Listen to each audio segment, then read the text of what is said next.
মাননীয় সদস্য জনাব মোহাম্মদ হারুনুর রশিদ, চাঁপাইনবাবগঞ্জ ৩, আপনি কি বলবেন? জি, মাননীয় স্পিকার, আপনাকে অনেক ধন্যবাদ।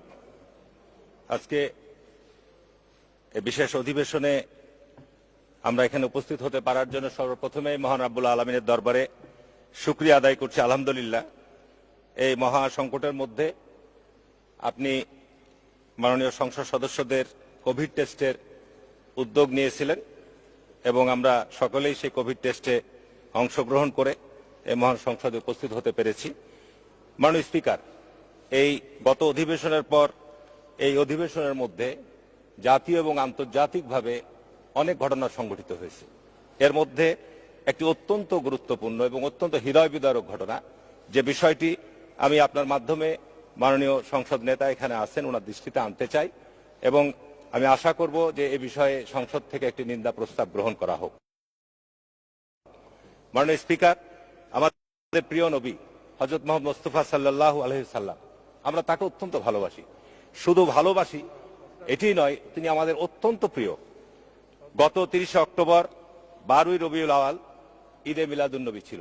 মাননীয় স্পিকার, মহানবী সাল্লাল্লাহু আলাইহি ওয়াসাল্লামের সেদিন জন্ম এবং ওফাত, পুণ্যময় স্মৃতিময় দিন, এবং তিনি সেই দিন আপনার হিজরতও করেছেন, যে কারণে এই দিনটি সারা বিশ্বে প্রায় 200 কোটির অধিক মুসলমানের কাছে অত্যন্ত আবেগময় জায়গা এবং অত্যন্ত একটি পবিত্রতম দিন, যে কারণে সারা বিশ্বে এই দিনটিকে অত্যন্ত যথাযোগ্য মর্যাদায় পালন করা হয় এবং আমাদের রাষ্ট্রীয়ভাবে সেই দিন আমাদের সরকারি ছুটিরও দিন। মাননীয় স্পিকার, আমরা সকলেই জানি যে ফ্রান্সে একটি সাপ্তাহিক ব্যঙ্গ পত্রিকা এবদা মহানবী সাল্লাল্লাহু আলাইহি ওয়াসাল্লামকে নিয়ে একটি ব্যঙ্গচিত্র প্রকাশ করে। সেখানেই এটি ক্ষান্ত হয়নি, ফ্রান্সের সরকার সেটিকে ধৈর্যের সাথে মোকাবেলা করা দরকার ছিল।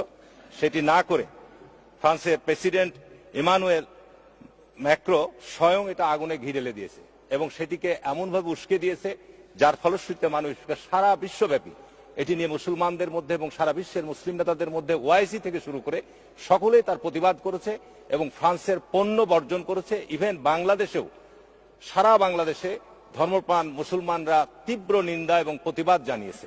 মাননীয় স্পিকার, আমি যেহেতু এই বিষয়টি অত্যন্ত আবেগপ্রবণ, একটু অত্যন্ত আমাদের হৃদয়ে চরমভাবে এটা আঘাত করেছে, আমি যে কারণে অনুরোধ করব মাননীয় প্রধানমন্ত্রীকে, সারা পৃথিবীর মধ্যে সর্বশ্রেষ্ঠ যেটি ভাষণ হযরত মুহাম্মদ সাল্লাল্লাহু আলাইহি সাল্লাম যেটি বিদায় হজের ভাষণ যেটাকে বলা হয়, উনি বলে গেছেন মানুষে মানুষে কোনো ভেদাভেদ নেই, আরবের উপর অনারবের উপর কোনো আরবের শ্রেষ্ঠত্ব নেই, সাদার উপর কালোর কিংবা কালোর উপর সাদার কোনো শ্রেষ্ঠত্ব নেই। সেই ব্যক্তি সম্মান এবং মর্যাদার অধিকারী যে আল্লাহকে ভালোবাসে। ঈর্ষা, হিংসা, বিদ্বেষ থেকে দূরে থাকার উপদেশ দিয়ে তিনি বলেছেন ঈর্ষা হিংসা মানুষের সব সদ্গুণকে ধ্বংস করে দেয়। নারীদের উপর অত্যাচার না করতে তিনি বলেছেন। অধীনস্থ কাজের মানুষদের সম্পর্কে বলেছেন তোমরা যা খাবে তাদেরকে তা খাওয়াবে, তোমরা যা পরবে তাদেরকে তা পরাবে।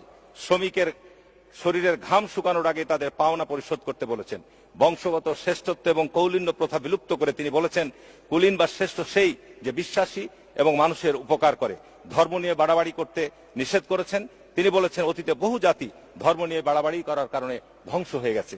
মাননীয় স্পিকার, আমি মহান রাব্বুল আলামিন নিঃসন্দেহে শুধু শ্রেষ্ঠ মানবই নয়, নবীকুলের আদম আলাইহিস সালাম থেকে শুরু করে যত নবী পৃথিবীতে আগমন করছে তাদের মধ্যেও নিঃশ্বাস সর্বশ্রেষ্ঠ এবং যে কারণে ওনাকে বলা হয় নবীকুলের শিরোমণি।